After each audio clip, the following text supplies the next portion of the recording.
I liked a good amount of movies in 2024, and I'm gonna big up a few before my top 10. But what were your favourite films of the year? You agree with my list? Is my number one movie of the year the wrong choice? Anyways, here's a few honourable mentions. Kingdom, Planet of the Apes, Blink Twice, Trap. The film is dumb, but it works as a piece of entertainment. Well, for me anyway. Deadpool and Wolverine was stupid, but the jokes did land. And it's pretty cool seeing Wolverine actually look like Wolverine. Beetlejuice, Longlegs, Sting, Sonic the Hedgehog 3, gutted this didn't make the top 10, and Inside Out 2. I have a review for this, by the way. There is, however, Afraid, which I enjoyed as well. And this film isn't as bad as critics say it is. But what did you lot think of Afraid? Comments and opinions are appreciated. Also, Better Man was an emotional journey about Robbie Williams just wanting the adoration of his father. It was quite well played, but upon research, the relationship between Robbie and his dad had changed for the film, just for dramatic effect really, but they generally do this for biopics. Otherwise, the audience would be bored stiff.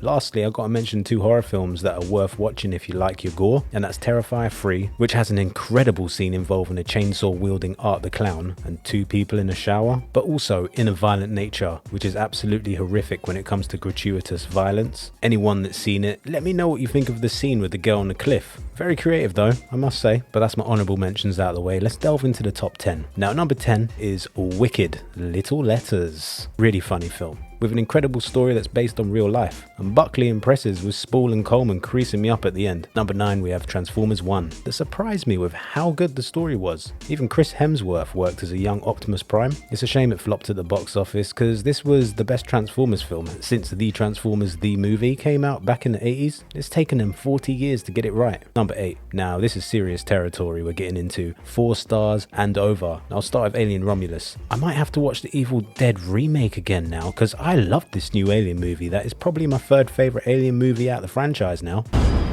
Get away from her. Typical Alien story, but it's the use of actors like Kaylee Spaney and Isabella Merced. You bitch. Because to me it's realistic. To me it's not like I'm gonna put my brave face on and fight these aliens. She's scared as shit. She's actually terrified. And tense set pieces that elevate this movie above most that came out this year. Run.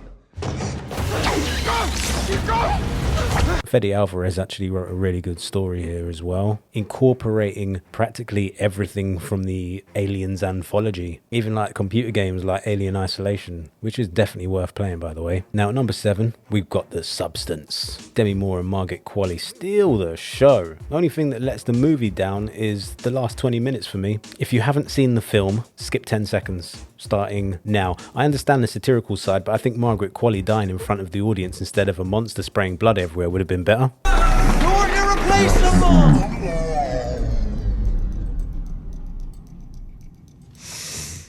Number 6 is Speak No Evil, an absolute corker. I cried at the end. Like, just go watch it. And if you have seen it already, I'd love to know what your thoughts on it were. Like, McAvoy was world class. And it's such a shame horror movies get overlooked at the Oscars. Like, him and Mackenzie Davis were standouts in this tense and rewarding movie. Number 5 is Abigail, Alicia Weir.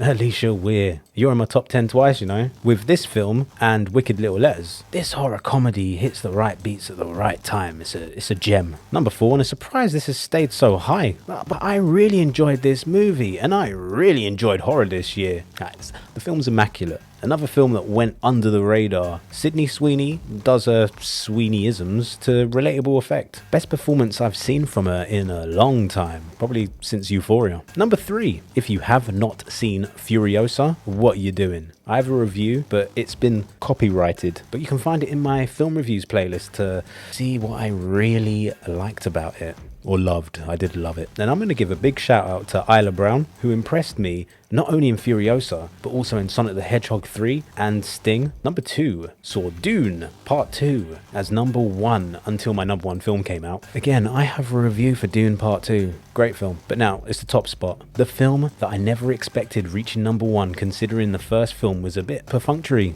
apart from the ending. Number 1 sees Smile 2 take the top spot as my favourite film of the year. Because this film is like jump scare perfection. And the songs are so good and foreshadow of what carnage is yet to ensue. I think it's the ending that really catapulted Smile 2 for me. Like, Naomi Scott is phenomenal in this movie. Like, go on, Parker Finn, just tell the audience. She's a force to be reckoned with.